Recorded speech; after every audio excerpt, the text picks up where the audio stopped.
ushbu hikoyani donishmandlardan birlari so'zlab beradilar. Men bir kuni tush ko'rdim.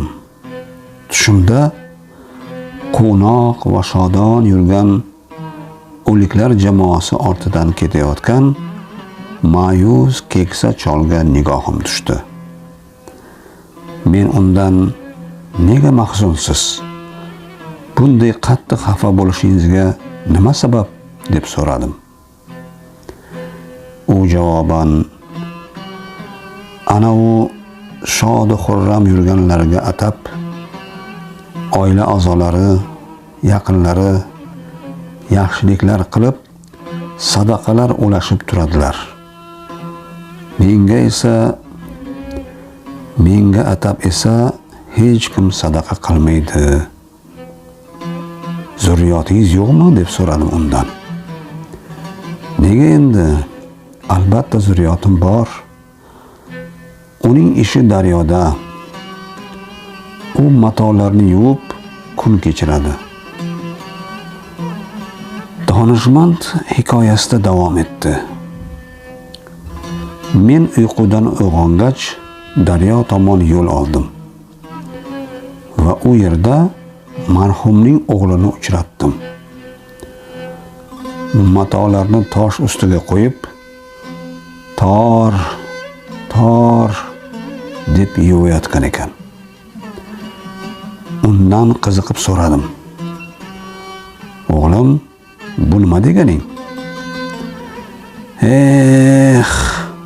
Rizqim torligidan-da, yetishmovchilikdan-da nolayapman, ota,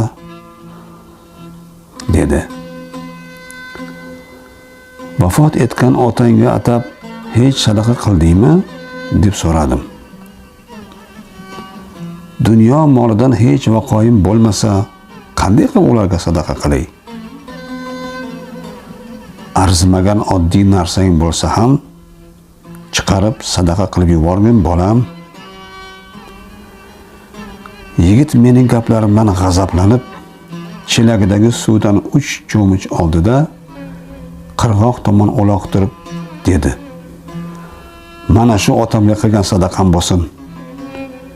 Men bundan ortiq narsadan sadaqa qila olmayman. Shu kechasi tunda men yana o'sha keksa odamni tushimda ko'rdim. U juda ham xursand va quvnoq edi. Men undan hozir ahvolingiz qanday deb so'radim. O'g'lim menga deb ozgina suv atadi. Suvning menga nafi tegib, g'amimni parchalab yuvib ketdi. Keyin men Alloh taolodan o'g'limning halol rizqini keng qilishini so'rab duo qildim. Shunda men o'g'lingizni quygan suvda sizga ajr savob keltiradigan hech qanday qimmatbaho narsa bo'lmagandi-yu. Koshki edi biror bir kishining chanqog'ini qondirgan bo'lsa, dedim. Keksa chol o'g'limning oz miqdordagi atagan suv daryodan chiqib qolgan va oxirgi nafasini olayotgan mittigina baliqchaga yetib borib, uni daryogacha oqizib ketdi.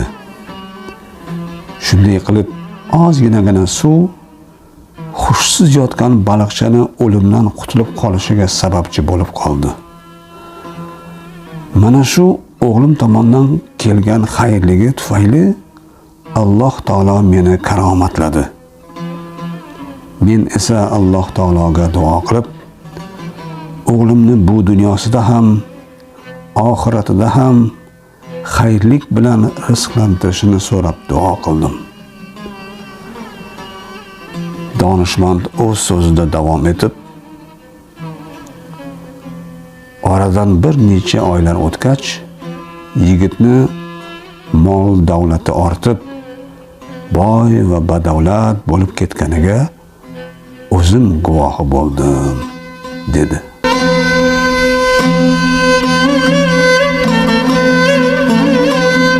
insoniylik uz